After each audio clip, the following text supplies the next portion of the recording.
How do you explain this? Enough lies. I know everything now. The wrench slipped from my greasy fingers as my neighbor, Greta Wilcox, shuffled across her perfectly manicured lawn toward my driveway. At 58, she had the keen eyes of a surveillance drone and the subtlety of a freight train. I'd been under the hood of my beat-up Ford for the better part of an hour, trying to coax life back into the engine that had given up on me 3 blocks from home. "Evening, Jason," she called out, her voice carrying that sing-song quality that always preceded bad news. "I hope Laura's feeling better soon. The doctor's been making house calls almost every day this week." I straightened up, wiping my hands on an oil-stained rag. "Doctor? What doctor?" Greta's eyebrows shot up like she'd just realized she'd stepped in something unpleasant. "Oh my, I thought you knew. That handsome fellow in the BMW comes by around 2:30 most afternoons when you're at work. Very professional looking." My stomach dropped like a stone into dark water. Laura hadn't mentioned being sick. Hell, she'd been in better spirits lately than she'd been in months. Always humming in the shower, staying late at her medical practice, claiming she was swamped with patients. "Must be making house calls for convenience," I managed, forcing a smile that felt like broken glass. "You know how busy doctors get." "Oh yes, of course," Greta nodded enthusiastically. Though I did think it odd when little Janie came home from school early Tuesday and walked right in while he was there. Poor thing seemed confused when she saw his car in the driveway. The wrench in my hand suddenly felt heavy enough to anchor a ship. My 7-year-old daughter had encountered this mystery doctor in my house while my wife was supposedly receiving medical treatment. "Well," I said, my voice steady despite the hurricane building in my chest, "I'm sure it was nothing serious. Laura would have told me if it was anything to worry about." Greta studied my face with the intensity of a crime scene investigator. "Of course she would, dear. I'm probably just being a silly old woman. You know how we neighbors like to keep an eye on things?" After she shuffled back to her house, I stood in my driveway staring at the colonial I'd spent 3 years renovating with my own hands. Every shingle, every window frame, every goddamn floorboard had been touched by these calloused fingers. I'd built this place into a home for my family, and now some smooth-handed doctor was making house calls while I was out breaking my back to pay the mortgage. I pulled out my phone and scrolled to Laura's number. It rang 4 times before going to voicemail. Her professional voice, crisp and confident. "You've reached Dr. Laura Staples. Please leave a detailed message and I'll return your call as soon as possible. Dr. Laura Staples, my wife of 15 years, mother of my 2 daughters, the woman who'd once promised to love me in sickness and in health. The woman who apparently needed medical attention I knew nothing about." The front door opened and Beth, my 13-year-old, poked her head out. "Dad, Mom wants to know if you're coming in for dinner." "Tell her I'll be right there, sweetheart." I gathered my tools and headed inside, my mind racing. The house smelled like Laura's famous pot roast, the kind she only made when she was feeling guilty about something. She stood at the kitchen sink, her auburn hair pulled back in a ponytail, wearing the blue dress I'd bought her for our anniversary last year. "How was your day?" she asked without turning around. "Interesting. Greta mentioned you've been under the weather. Said a doctor's been making house calls." Laura's shoulders tensed for just a moment before she turned with a bright smile. "Oh, that. Dr. Williams from the practice has been dropping off some files for the Henderson case. You remember Mrs. Henderson, the elderly woman with the complicated insurance situation?" "Right," I said, watching her face carefully. "House calls for paperwork. Very thorough of him." "We're colleagues, Jason. Sometimes it's easier than trying to coordinate schedules at the office." She moved to the stove, stirring the pot with more vigor than necessary. "Besides, you know how crazy things have been at the practice lately?" I knew exactly how crazy things had been. Laura had been working later, taking more weekend calls and spending increasing amounts of time with her colleagues, especially Dr. Scott Williams, the golden boy of their medical group. 46 years old, married to a real estate agent, father of twin boys, and apparently very dedicated to house calls. During dinner, I watched my family with new eyes. Beth chatted about her upcoming science fair project, while Janie colored in her princess coloring book between bites of mashed potatoes. Laura smiled and nodded at all the right moments, but I caught her checking her phone 3 times during the meal. "Everything okay?" I asked when her phone buzzed for the 4th time. "Just work stuff. Mrs. Patterson's test results came back, and I need to review them tonight." After the girls went to bed, I found Laura in our home office, laptop open, fingers flying across the keyboard. The screen was angled away from me, but I caught a glimpse of what looked like a text message conversation before she quickly minimized the window. "Long day?" I asked, settling into the chair across from her desk. "You know how it is. Medicine doesn't keep regular hours." She closed the laptop and stretched. "I'm exhausted. I think I'll head up to bed." I waited until I heard her footsteps on the stairs before I opened the laptop. It was password protected, which was new. In 15 years of marriage, Laura had never locked me out of anything. I tried her birthday, our anniversary, the girls' names. Nothing worked. That night, I lay awake staring at the ceiling, while Laura slept peacefully beside me. Her phone sat on the nightstand, occasionally lighting up with incoming messages. Each notification felt like a small knife twisting in my gut. At 3 a.m, I slipped out of bed and went to my workshop in the garage. Hidden behind a stack of paint cans, I found the small security camera system I'd bought 6 months ago to monitor the house while we were on vacation. I'd never gotten around to installing it, but suddenly it seemed like the perfect time for a home security upgrade.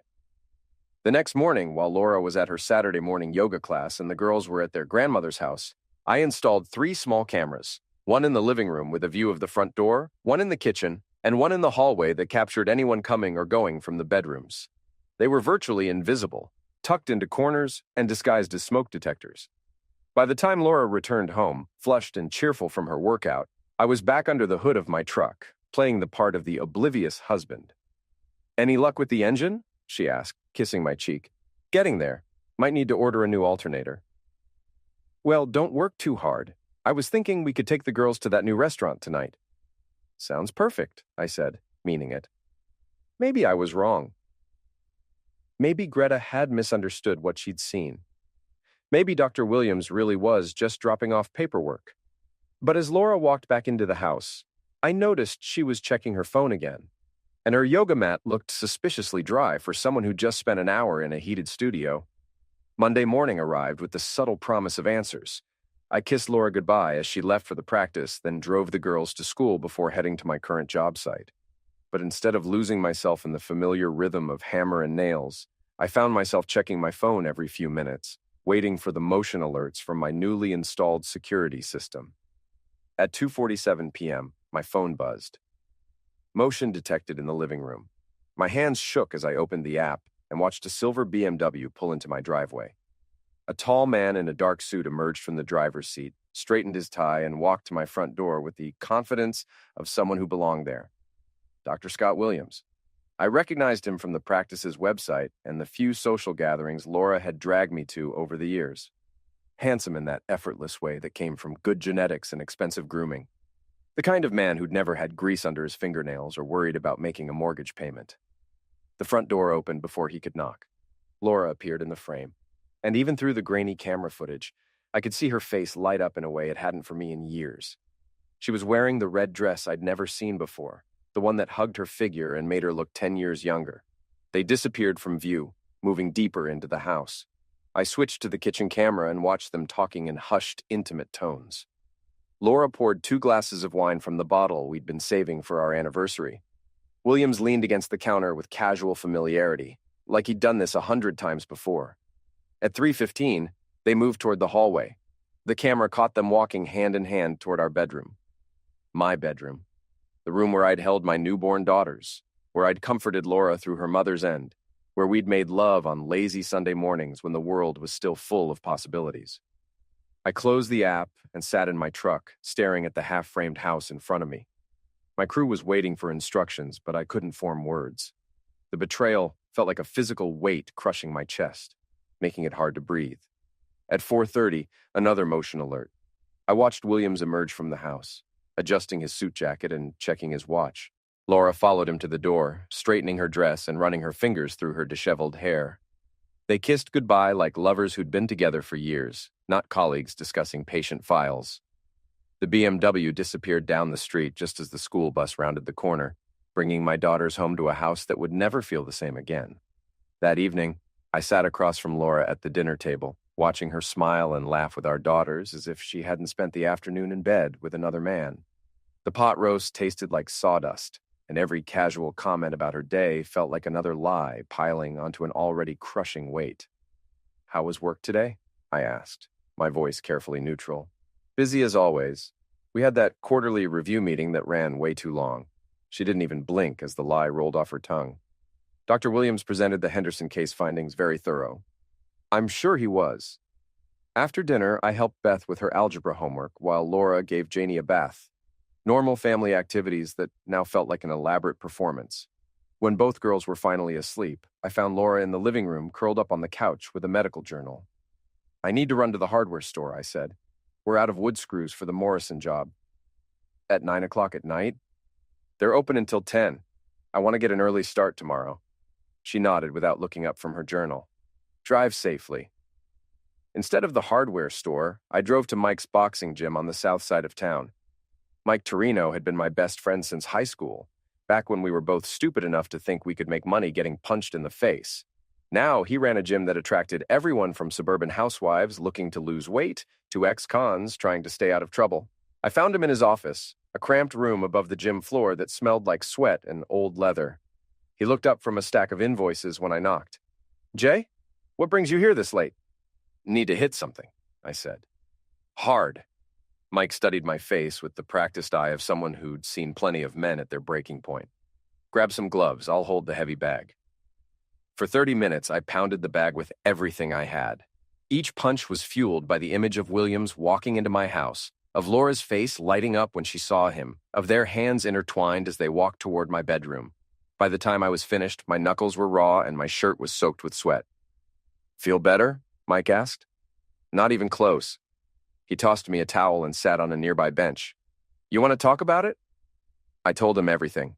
The neighbors' observations, the security cameras, the afternoon rendezvous. Mike listened without interruption, his expression growing darker with each detail. Jesus, Jay, I'm sorry. What would you do? I asked. Mike was quiet for a long moment. 15 years ago, I would have knocked the crap out of both of them and ended up in jail. But I'm older now and marginally wiser. He leaned forward. You want my advice? Document everything, get a lawyer, protect your kids and your assets. That's the rational approach. But you're not feeling particularly rational right now, not even close. Then be smart about it. If you're going to make them pay, do it right. Make it hurt, but don't give them anything they can use against you in court. I drove home with Mike's words echoing in my head. Laura was already asleep when I slipped into bed, or at least pretending to be. I lay awake until dawn, planning. The next few days fell into a routine of surveillance and documentation. Every afternoon at 2:47, Williams's BMW would appear in my driveway.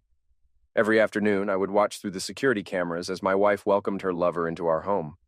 They had developed a comfortable pattern, wine in the kitchen, conversation that grew more intimate by the minute, then the walk to the bedroom that lasted anywhere from 45 minutes to an hour and a half. On Thursday, something changed. At 3:20, while Williams and Laura were in the bedroom, the front door opened and Janie walked in. She'd been dismissed early from school for a teacher development day, something Laura had apparently forgotten. I watched through the kitchen camera as my 7-year-old daughter looked around the empty room, confused by the 2 wine glasses and the man's jacket draped over a chair. She called out for her mother, her small voice echoing through the house. Williams appeared in the hallway 30 seconds later, fully dressed but disheveled, panic written across his face. Laura emerged behind him, clutching a bathrobe and looking terrified. They had a hurried, whispered conversation while Janie waited in the kitchen, still calling for her mother. Williams grabbed his jacket and bolted for the front door without another word. Laura composed herself and went to greet our daughter as if nothing had happened. But I could see the fear in her eyes, the way her hands shook as she poured Janie a glass of milk and asked about her day. That night, Laura was quieter than usual at dinner. She kept glancing at Janie as if expecting our daughter to ask uncomfortable questions. But Janie was 7 years old and easily distracted by talk of her upcoming dance recital. Everything okay? I asked Laura as we cleaned up the dishes. Of course. Why wouldn't it be? You seem tense. Just tired. It's been a long week. I nodded sympathetically while rage burned in my chest. Not only was she betraying our marriage, but she was doing it in our home while our children could walk in at any moment. The carelessness of it, the complete disregard for our daughter's well-being, pushed me past the point of rational thought. Friday morning, I called in sick to work and drove to Williams's medical practice. The building was a modern glass structure in the professional district, the kind of place that screamed success and respectability. I sat in my truck across the street, watching well-dressed patients come and go, wondering how many of them knew they were being treated by a man who made house calls to other men's wives. At 11:30, Williams emerged from the building and walked to his BMW. Even from a distance, I could see the confidence in his stride, the way he carried himself like a man who'd never faced real consequences for his actions. He was handsome in that polished way that came from expensive haircuts and tailored suits, the kind of man who probably hadn't thrown a punch or taken one since middle school. I followed him to an upscale restaurant downtown where he met another man for lunch. They sat at a table by the window, laughing and shaking hands over what looked like a business deal. Williams checked his phone several times during the meal, probably texting my wife. After lunch, he returned to the practice. I waited until 5:30, then followed him to an expensive neighborhood on the north side of town. His house was a sprawling colonial with a perfectly manicured lawn and a circular driveway. A woman emerged to greet him at the front door, his wife, I assumed. She was blonde and attractive in a suburban soccer mom way, probably had no idea her husband was spending his afternoons in other women's bedrooms. Two boys, maybe 10 or 11 years old, ran out to hug their father. Williams lifted them both, spinning them around while they laughed. The picture of domestic bliss, just like the one he was helping to destroy at my house. I drove home with a plan forming in my mind. Mike was right about being smart, but he was wrong about one thing. Sometimes rational approaches weren't enough. Sometimes you had to fight fire with fire. That weekend, I told Laura I was going fishing with Mike.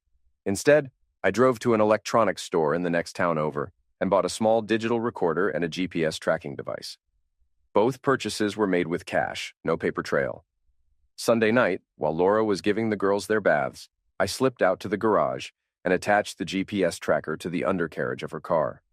The device was magnetic and virtually undetectable, designed for concerned parents to monitor teenage drivers, but it would work just as well for monitoring cheating wives. Monday morning arrived with the familiar routine. Laura left for work at 7:30, the girls caught their bus at 8:15, and I headed to the job site with a new sense of purpose. At 2:30, I checked the GPS tracker on my phone. Laura's car was parked at a motel on the outskirts of town, a seedy place called The Pines that rented rooms by the hour and didn't ask questions. They'd moved their operation off-site.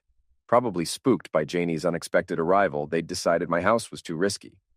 The motel was a smart choice from their perspective, anonymous, discreet, and far enough from the medical district that they were unlikely to run into colleagues or patients.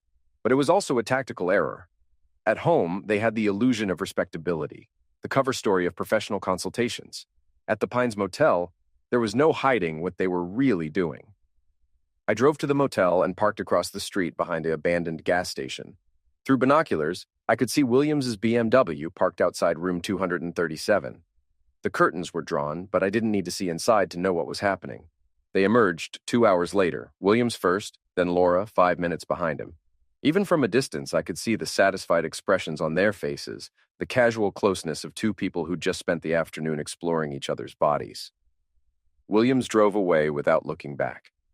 Laura sat in her car for several minutes, checking her appearance in the rearview mirror and reapplying lipstick. Then she drove to a coffee shop near the girls' school, establishing her alibi for the afternoon.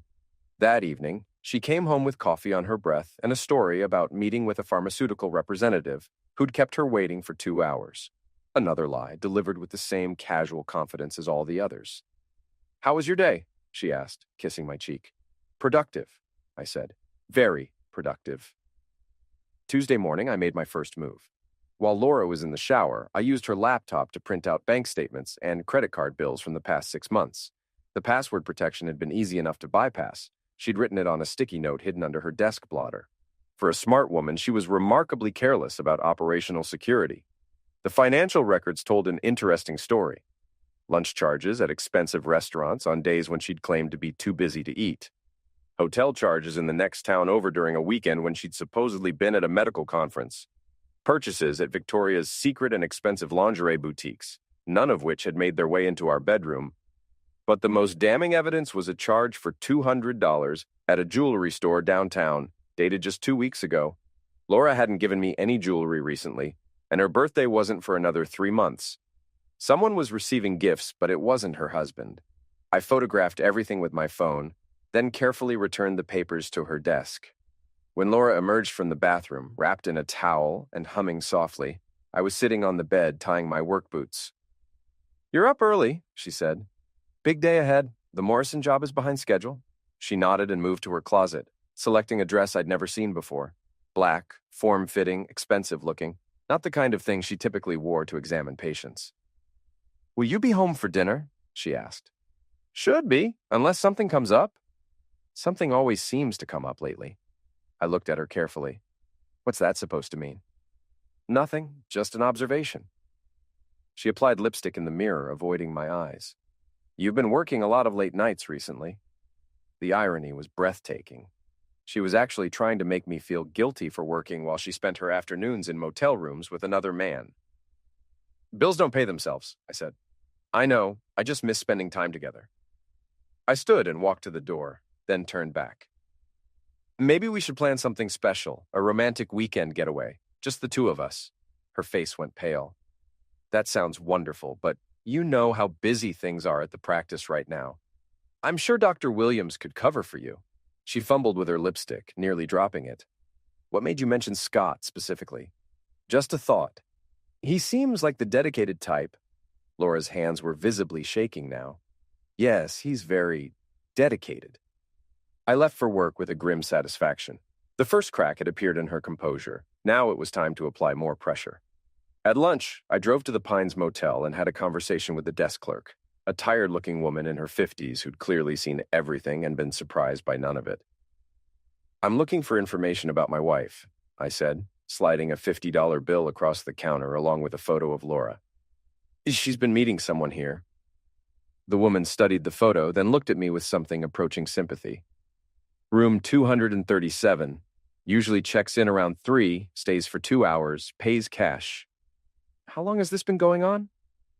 "Couple months, maybe longer. She's always with the same guy, tall, good-looking, drives a fancy car." I slid another 50 across the counter. "I need to get into that room today after they leave." "I can't let you do that, honey. It's against policy." "What if I told you I was her husband and I suspected she was conducting illegal pill transactions?" The woman considered this. "In that case, I might accidentally leave my master key on the counter while I go to the bathroom, but you didn't hear it from me."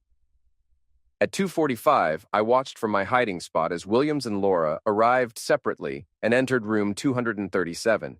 At 4:30, they emerged and left in their respective vehicles. 5 minutes later, I was inside the room with the master key. The place was exactly what I'd expected.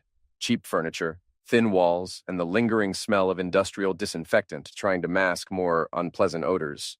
But it was clean enough for what they needed, and anonymous enough to provide the illusion of safety. I planted the digital recorder under the nightstand and left without touching anything else. Tomorrow's recording session would provide all the evidence I needed for the next phase of my plan. That evening, Laura was unusually affectionate. She cooked my favorite meal, opened a bottle of wine, and spent dinner asking about my work and my plans for the weekend. It might have been guilt, or it might have been overcompensation, but it felt like a performance either way. "You seem different lately," she said as we cleaned up the dishes. "Different how?" "I don't know, more attentive, more present," she smiled. "I like it." I wanted to laugh at the absurdity of it. She was praising me for paying attention while she was cheating on me with another man. But instead, I played along. "Maybe I've been taking you for granted," I said. "Maybe it's time I started appreciating what I have." She kissed me then, soft and sweet, the way she used to when we were young and still believed in forever. For a moment, I almost forgot about the cameras and the motel room and the lies. For a moment, she was just Laura, the woman I'd fallen in love with all those years ago. But then her phone buzzed with a text message, and I saw her eyes flick toward it with automatic anticipation. The spell was broken. Wednesday brought rain and the promise of answers. I spent the morning at the job site, going through the motions of supervising my crew while my mind was elsewhere. At 2:30, I checked the GPS tracker. Laura's car was at the motel again, right on schedule. At 5 o'clock, I returned to room 237 and retrieved the digital recorder. The desk clerk pretended not to see me, but I left another 50 on the counter anyway. Loyalty was a commodity like any other, and I could afford to pay for it. I didn't listen to the recording until after dinner, when Laura was helping Beth with her science project and Janie was watching cartoons in the living room. I went to my workshop in the garage, closed the door, and plugged in a pair of headphones. What I heard was worse than I'd imagined. Not just the sounds of physical closeness, but the casual cruelty of their conversation afterward. Laura complaining about me, about our marriage, about how I'd let myself go and become boring. Williams laughing and agreeing, making jokes about blue-collar workers and their limited horizons. But the part that destroyed me was when Laura said, "I can't wait until this is all over, until I can finally be free of him and start my real life." Williams responded, "Just be patient, baby. Once the divorce is final and you get your settlement, we can be together openly. It'll be worth the wait." They were planning my destruction with the casual efficiency of a business transaction. Laura wasn't just cheating.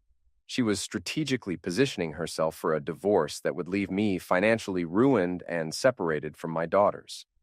I sat in my workshop for an hour after the recording ended, staring at the tools I'd used to build our home, thinking about the life I'd thought we were building together. Everything had been a lie. Every smile, every kiss, every "I love you" had been part of an elaborate performance designed to keep me compliant until she was ready to pull the trigger. But Laura had made one crucial mistake. She'd underestimated me. I spent the rest of the evening researching divorce law and asset protection strategies. If she wanted a war, I'd give her one. But it would be fought on my terms, with weapons she didn't even know I possessed. Thursday morning, I called Mike and asked him to meet me for lunch. We sat in a booth at Denny's, away from other customers, and I played him selected portions of the recording. His face grew darker with each revelation. When it was over, he leaned back and shook his head. "Jesus Christ, Jay, this is brutal." "It gets worse. They're planning to take me to the cleaners in the divorce. Laura's been documenting every penny I spend, every late night at work, building a case that I'm an absent father and unreliable provider. What are you going to do?" "I'm going to win them at their own game, but I need help." Mike owned a small towing company in addition to the gym, which meant he had connections throughout the city's service industry. Mechanics, locksmiths, security guards, bartenders, people who saw everything and were often invisible to those they served. "What kind of help?" he asked. "The kind that leaves no fingerprints." Mike studied my face for a long moment. "You sure about this? Once you start down this road, there's no going back." "They already started down this road. I'm just catching up." That afternoon, while Laura was at her motel rendezvous, I implemented phase 1 of my counter strategy.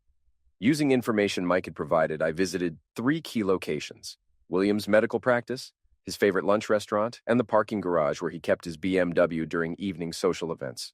At each location, I had brief conversations with people who worked behind the scenes. A security guard who'd noticed Williams' afternoon absences, a waitress who'd seen him dining with women who weren't his wife, a parking attendant who'd witnessed heated phone conversations in expensive cars. I didn't ask them to do anything illegal or unethical. I simply made sure they knew who I was, gave them my business card, and mentioned that I might need character witnesses in an upcoming legal proceeding. People in service industries understood the value of loyalty, especially when it came with the promise of future compensation. By the end of the day, I had a network of potential allies positioned throughout Williams's daily routine. They would watch, listen, and remember, and when the time came, they would testify about what they'd observed. That evening, Laura came home with another story about pharmaceutical representatives and scheduling conflicts. She seemed more relaxed than she'd been in days, probably because she thought her secret was still safe.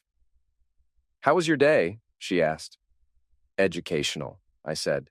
"Very educational." After the girls went to bed, I found Laura in the living room reading a medical journal. She looked up when I entered and smiled. "Want to watch something together? It feels like we haven't done that in forever." I sat beside her on the couch, the same couch where she'd probably planned her betrayal, and put my arm around her shoulders. She leaned into me with a contented sigh.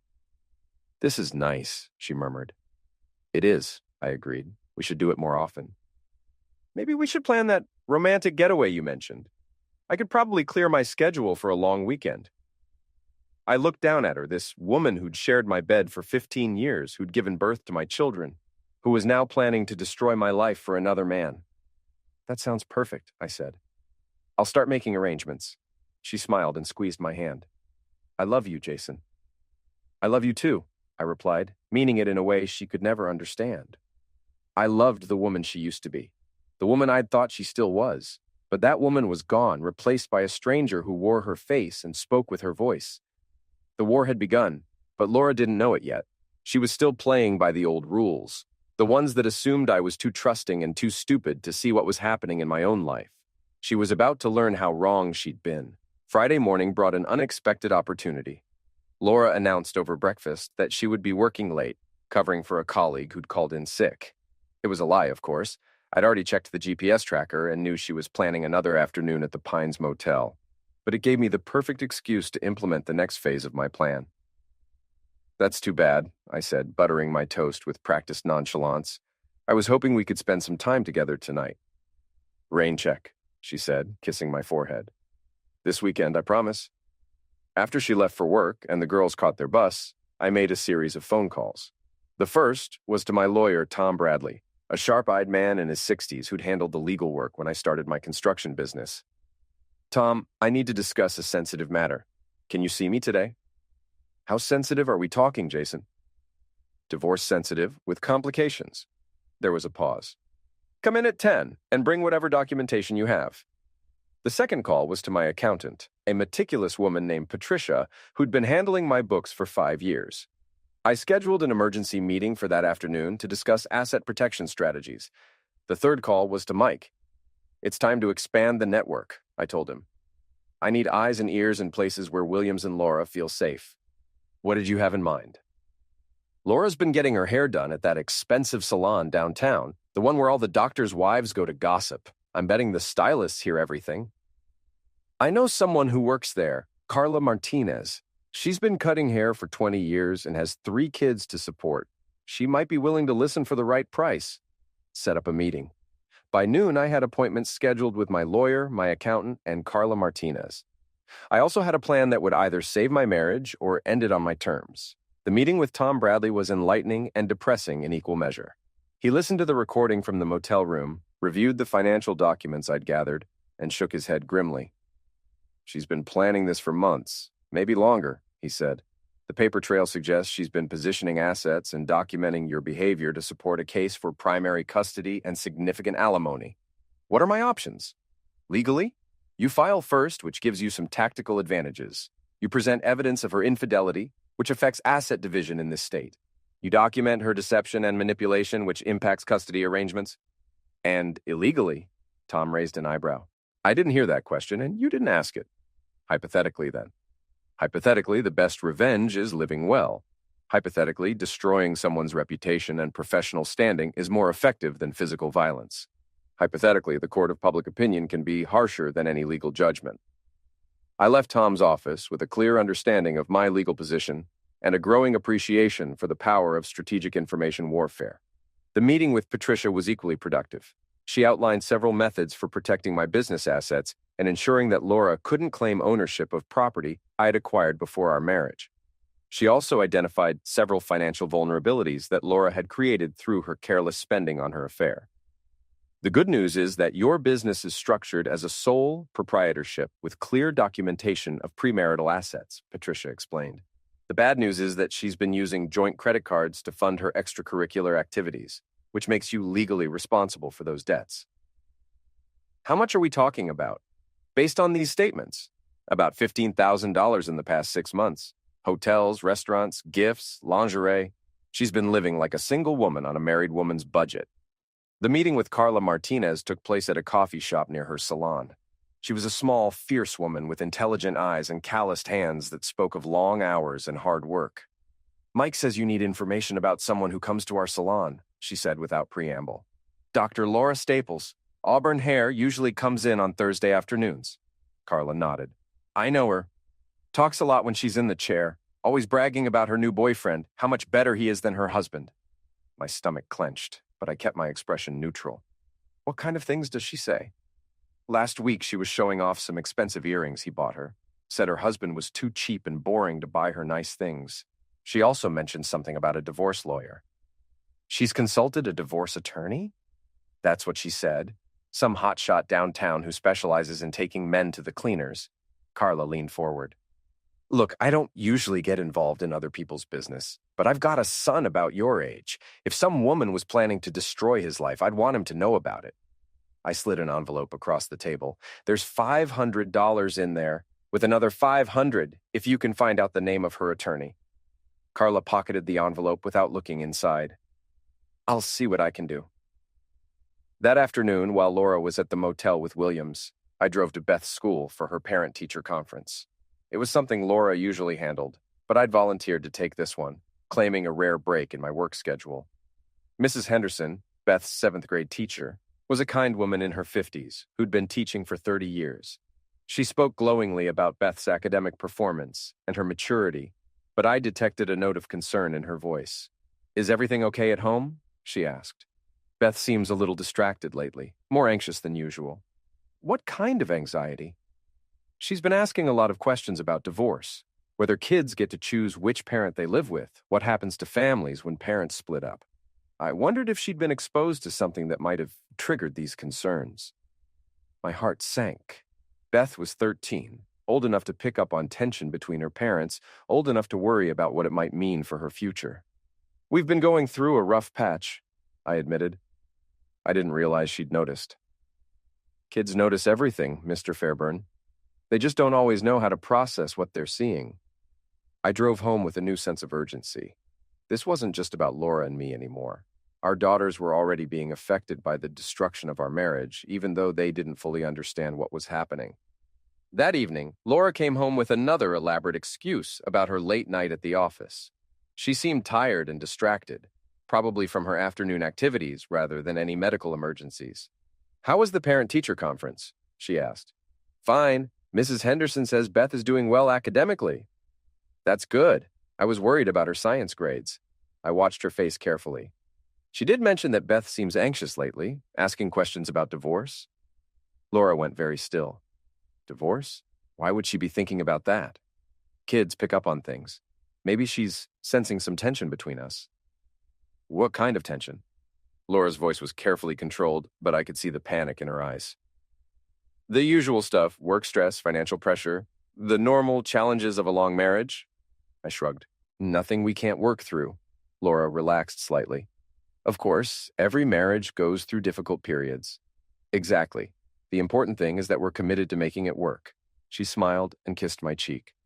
"I'm glad you feel that way." Later that night, after Laura had fallen asleep, I sat in my workshop reviewing everything I'd learned. The evidence was overwhelming. Financial records, recordings, witness testimony, and now confirmation that she'd already consulted a divorce attorney.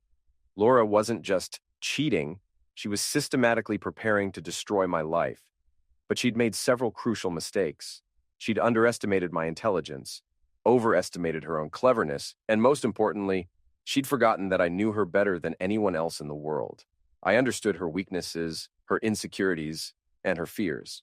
The next phase of my plan would exploit all of them.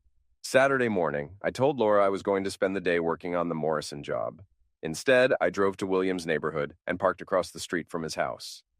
At 10:30, he emerged with his wife and twin boys, all dressed in matching soccer uniforms. They loaded into a minivan and drove to the local sports complex. I followed at a distance and watched Williams play the role of devoted father, cheering from the sidelines as his sons ran up and down the soccer field.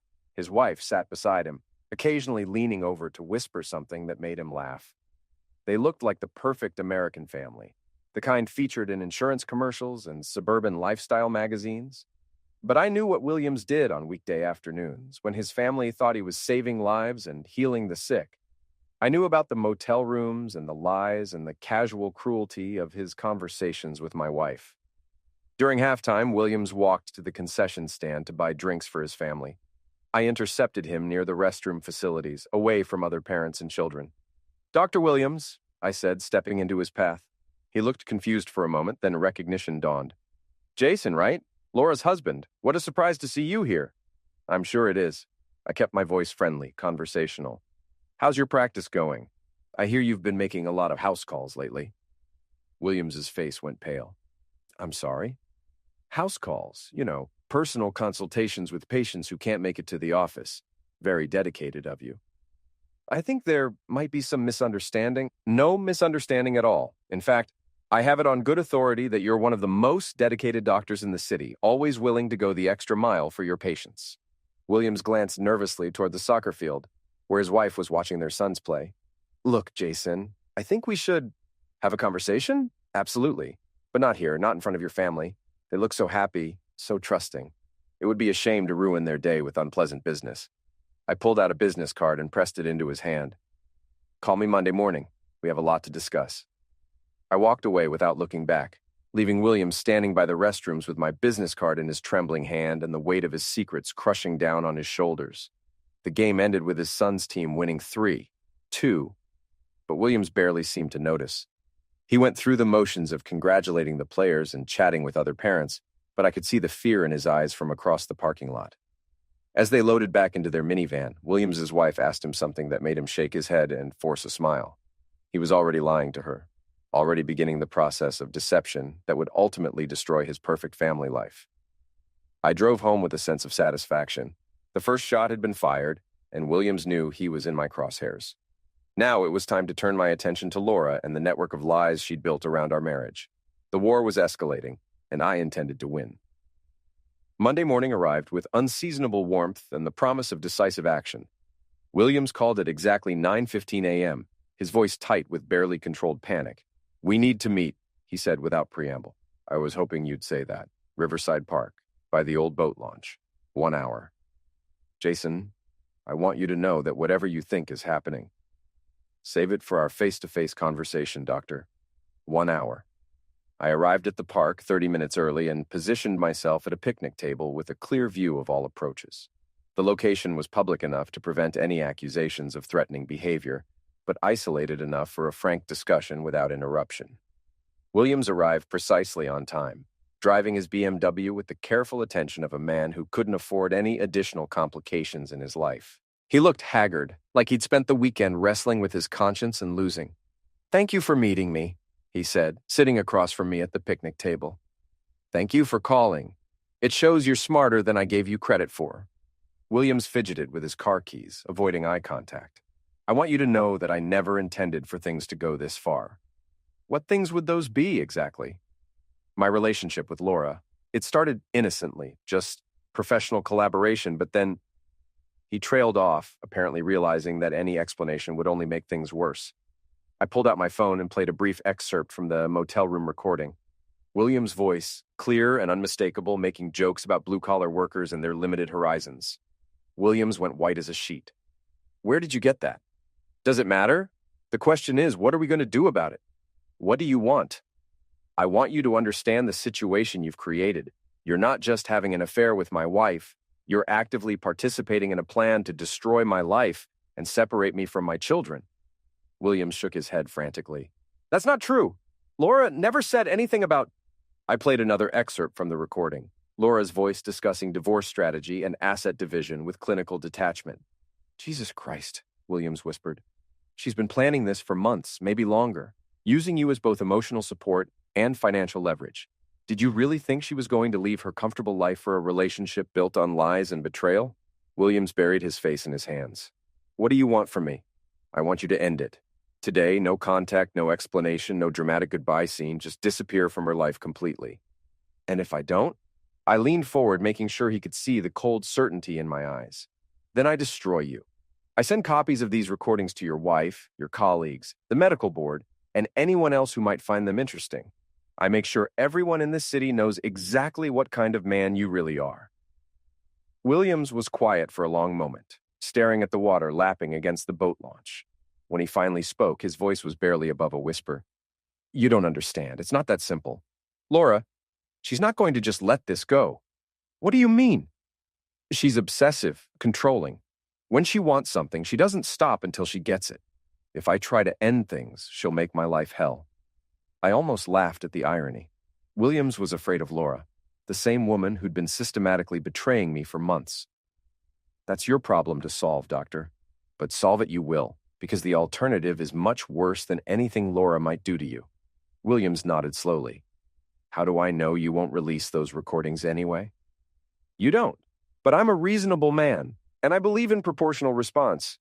End the affair, stay away from my wife, and we never have to see each other again.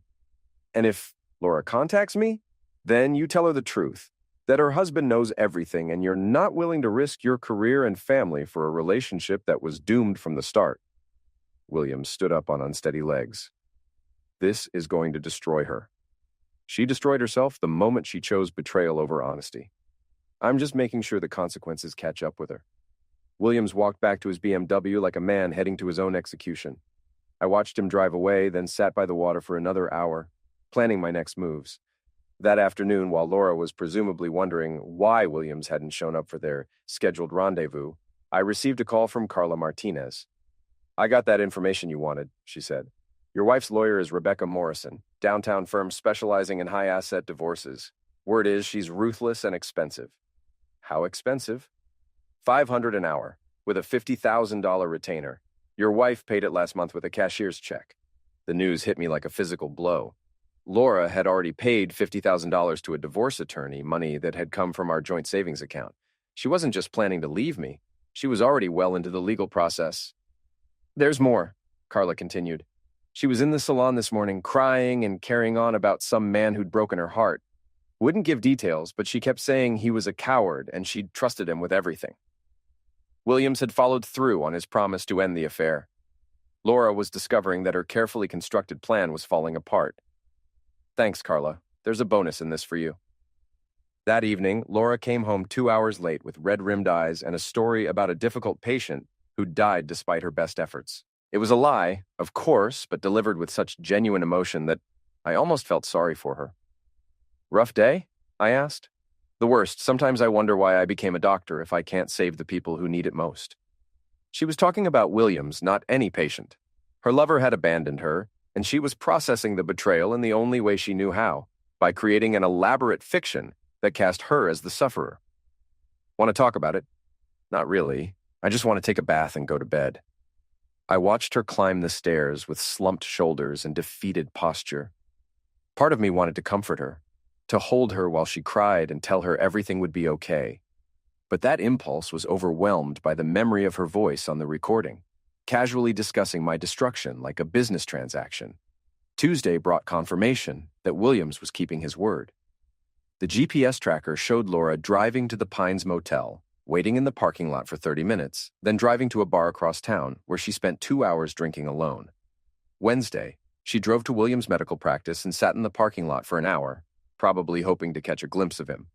When that failed, she went to their usual restaurant and waited at a table for two until the staff asked her to leave. By Thursday, Laura's behavior had become erratic and desperate. She called in sick to work, spent the morning driving aimlessly around the city, and ended up at a shopping mall where she bought $300 worth of lingerie that would never be seen by its intended recipient. Thursday evening, she finally cracked. "Jason, I need to tell you something," she said as we cleaned up after dinner. My heart raced, but I kept my expression neutral. "What's on your mind?" "I've been unhappy, in our marriage, I mean, for a long time." "Unhappy how?" She took a deep breath. "I feel like we've grown apart, like we want different things from life." "What kind of things?" "I don't know, everything. The way we spend our time, the way we communicate, the way we—" She gestured vaguely. "The way we connect as a couple." I nodded thoughtfully, as if this was the first time I'd considered the possibility that our marriage was in trouble. "Have you thought about counseling?" I asked. Laura's face fell. This wasn't the response she'd been expecting. "Counseling? If we're having communication problems, maybe a professional could help us work through them." I don't think counseling would help at this point." "Why not?" "Because some problems can't be fixed, Jason. Some differences are too fundamental to overcome." I could see her struggling to find the words that would justify her betrayal without actually confessing to it. She wanted to leave me, but she also wanted to maintain the moral high ground. "Are you saying you want a divorce?" I asked quietly. The word hung in the air between us like a loaded weapon. Laura's eyes filled with tears, but I could see relief in her expression. "I think it might be for the best," she whispered. "For both of us." "What about the girls?" "They'll adjust. Children are more resilient than we think." "And you've thought this through? The financial implications, the custody arrangements, all of it?" Laura nodded. "I've done some preliminary research." Preliminary research was an interesting way to describe $50,000 paid to a divorce attorney, but I let it slide. "Well," I said finally, "if that's what you really want, I won't fight you on it." Laura looked stunned. "You won't?" I want you to be happy, Laura. If you think you'd be happier without me, then maybe we should explore that option. She started crying then, huge sobs that shook her entire body. I put my arms around her and held her while she wept, knowing that her tears weren't for our marriage or our family, but for the lover who'd abandoned her and the plan that had fallen apart. "I'm sorry," she whispered against my chest. "I'm so sorry." "I know," I said, stroking her hair. "I know you are." But sorry wasn't enough. Not anymore. Friday morning, I called Tom Bradley and told him to begin divorce proceedings immediately. "Are you sure about this, Jason? Once we file, there's no going back." "I'm sure. But I want to do this right. I want full custody of the girls, and I want her to pay for what she's done. The infidelity evidence will help, but we need to be strategic about how we present it. I have more than infidelity evidence. I have financial records showing she's been funding her affair with marital assets. I have recordings of her discussing divorce strategy with her lover. I have witness testimony about her behavior and her plans." Tom was quiet for a moment. "Jesus, Jason. How long have you been building this case?" "Long enough. Can you win? With evidence like that? I can destroy her." "Then do it." That afternoon, while Laura was at work trying to pretend her life wasn't falling apart, I sat down with Beth and Janie to have the most difficult conversation of my life. "Girls, your mother and I need to talk to you about something important." Beth looked up from her homework with worried eyes. "Are you getting divorced?" The question hit me like a punch to the gut. "What makes you ask that?" "I heard you and Mom talking last night, and she's been crying a lot lately." Janie looked back and forth between us, not fully understanding the conversation, but sensing its importance. "Yes," I said finally. "We probably are going to get divorced." Beth nodded like she'd been expecting this news. "Will we have to choose who to live with?" "I don't know yet, sweetheart. But whatever happens, both your mother and I love you very much, and that will never change." "Is it because of the doctor who comes to visit?" Janie asked innocently. Beth and I both stared at her. "What doctor, honey?" "The one who makes Mommy happy. He comes over sometimes when you're at work." My heart broke a little more. Even my 7-year-old daughter had noticed what I'd been too trusting to see. "That's complicated, Janie. But it's not your fault, okay? None of this is your fault." That evening, Laura came home to find divorce papers waiting on the kitchen table.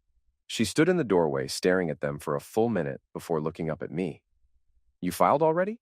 You said you wanted a divorce. I'm giving you what you want. I thought we'd discuss it more, maybe try counseling first." "You said counseling wouldn't help." Laura picked up the papers with shaking hands. As she read through the custody demands and asset division proposals, her face went from pale to furious. "This is ridiculous, Jason. You're asking for full custody and trying to claim the house as separate property." "The house was purchased with money from my business, which I owned before we got married. And as for custody, I think the girls would be better off with the parent who hasn't been lying to them for months." "What's that supposed to mean?" I pulled out my phone and played the motel room recording. Laura's voice filled the kitchen, discussing our divorce and her plans for our daughters with clinical detachment.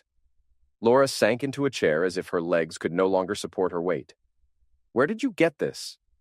"Does it matter? The question is, how do you think a judge will react when he hears you discussing our children like assets to be divided? You can't use this in court. It was recorded without my consent. Actually, in this state, I only need one party's consent to record a conversation. And since Williams was a willing participant, the recording is perfectly legal." Laura's face crumpled. "You've destroyed everything." "I didn't destroy anything, Laura. I just documented the destruction you'd already caused."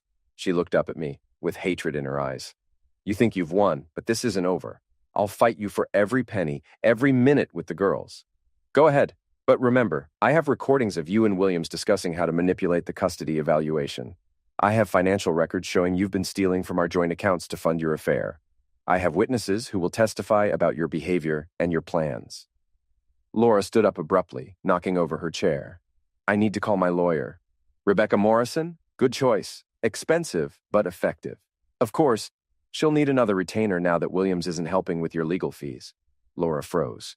"How do you—" "I know everything, Laura. Every lie, every secret, every plan you've made to destroy our family.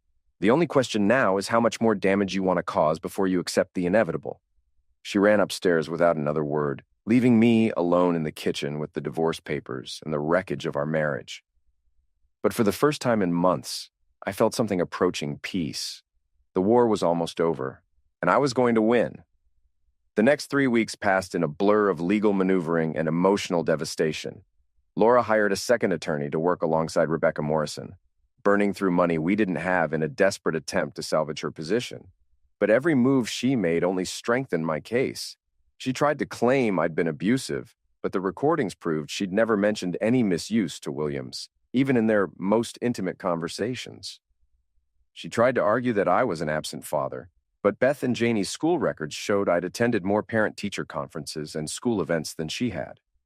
Most damaging of all, she tried to paint herself as the sufferer of a loveless marriage, only to have her own words played back to her in deposition.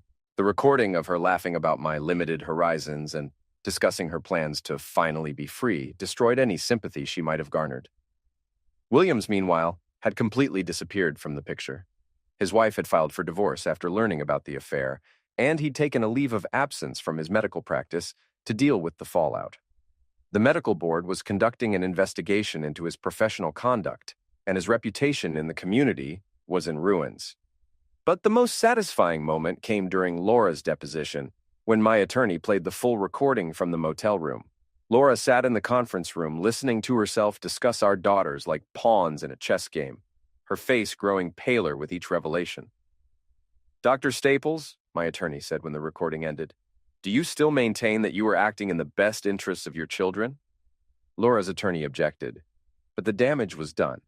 Everyone in that room had heard her true feelings about our family, and there was no way to explain it away. The custody evaluation was equally devastating for Laura. The court-appointed psychologist interviewed both of us, along with the girls, and concluded that I was the more stable and committed parent. Beth, in particular, made it clear that she felt safer and more secure with me. "Your Honor," the psychologist reported, "while both parents clearly love their children, Mr. Fairburn has demonstrated greater consistency, reliability, and emotional stability throughout this process. Mrs. Staples appears to be going through a significant personal crisis that has affected her judgment and priorities." The final hearing was scheduled for a Friday morning in late October. I arrived at the courthouse with Tom Bradley, carrying a briefcase full of evidence that would seal Laura's fate. She sat across the courtroom with her legal team, looking smaller and more defeated than I'd ever seen her. The judge, a stern woman in her 60s who'd been handling family court cases for 20 years, reviewed the evidence with obvious distaste. The recordings, the financial documents, the witness testimony. It all painted a picture of a woman who'd systematically betrayed her family's trust for her own selfish desires. "Mrs. Staples," the judge said finally, "I've rarely seen a case where one party has so thoroughly documented their own unfitness as a custodial parent. Your behavior has been not only morally reprehensible, but actively harmful to your children's emotional well-being." Laura started to respond, but her attorney placed a restraining hand on her arm. "Mr. Fairburn," the judge continued, "while I don't approve of some of the methods you used to gather evidence, I cannot argue with the results. You've demonstrated a level of commitment to your children's welfare that is both admirable and necessary under these circumstances." The final judgment exceeded even my most optimistic expectations. I was awarded full physical custody of both girls, with Laura receiving only supervised visitation every other weekend. The house and all marital assets were divided heavily in my favor, with Laura responsible for her own legal fees and half of the debt she'd accumulated during her affair. Most importantly, the judge included a provision that Laura could not relocate the children more than 50 miles from their current school district without court approval, effectively preventing her from starting over somewhere else with the girls. As we left the courthouse, Laura tried one last time to salvage something from the wreckage. "Jason, please, we can work something out privately. The girls need their mother." I stopped and looked at her, this woman who'd shared my life for 15 years and then tried to destroy it for another man. "The girls need a mother who puts their welfare above her own desires," I said. "When you're ready to be that person, we can talk. Until then, you'll see them according to the court's schedule." Laura's face crumpled, but I felt no satisfaction in her pain. The victory was complete, but it had come at a cost that would affect all of us for years to come. That evening, I sat with Beth and Janie in our living room, the same room where Laura had welcomed her lover while I was at work. The girls were processing the day's events in their own ways, Beth with quiet maturity, Janie with the resilience of childhood. Are you sad about Mom? Janie asked, curled up next to me on the couch. I'm sad about a lot of things, sweetheart, but I'm not sad that we're going to be together. Will she come visit us? Yes, she'll come visit. And maybe someday, when she's figured some things out, she can visit more often. Beth looked up from her book. Dad, are you going to be okay?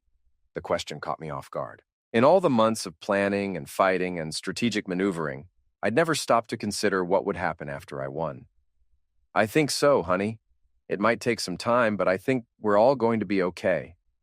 6 months later, Laura moved to a small apartment across town and took a position at a clinic in the next county. She attended her supervised visits religiously, but the easy relationship she'd once had with the girls was gone. They were polite, but distant, old enough to understand that she'd chosen to break up their family for reasons they couldn't comprehend. Williams never returned to his medical practice. His wife took their children and moved back to her hometown in Ohio, leaving him alone in the house he'd once filled with laughter. The last I heard, he was working at an urgent care clinic in another state, starting over with nothing but his medical degree and the weight of his mistakes. As for me, I threw myself into rebuilding the life Laura had tried to destroy. My business grew stronger, my relationship with my daughters deepened, and slowly the anger that had sustained me through the worst of it began to fade. I never remarried. Not because I couldn't trust again, but because I'd learned something valuable about the difference between love and possession, between partnership and performance. Laura had loved the idea of me, the security and stability I represented, but she'd never truly known who I was beneath the surface. The house still holds memories of what we used to be, but it's also filled with new memories of what we've become. Beth is in high school now, a strong and confident young woman who's learned that actions have consequences and that integrity matters more than convenience. Janie is 10, still innocent enough to believe in happy endings, but wise enough to recognize them when they appear. Sometimes, late at night when the girls are asleep, I sit in my workshop and think about the man I used to be, trusting, naive, willing to believe the best about people even when the evidence suggested otherwise. That man is gone, replaced by someone harder and more cynical, but also more honest about human nature and the price of betrayal. Laura got exactly what she said she wanted: freedom from our marriage and the chance to start her real life. But she discovered too late that the life she'd been living wasn't a prison. It was a gift she'd thrown away for the illusion of something better. I never did get my revenge in the traditional sense. I didn't destroy her career or ruin her reputation in the community. I didn't need to. Laura destroyed herself through her own choices, her own lies, her own willingness to sacrifice everything real for something temporary. The truth was revenge enough. And as I sit here now, watching my daughters grow into remarkable young women, I realize that the best revenge isn't destruction. It's building something better from the ashes of what came before. Laura thought she could burn down our life and walk away unscathed. Instead, she discovered that some fires consume everything in their path, including the person who lit the match.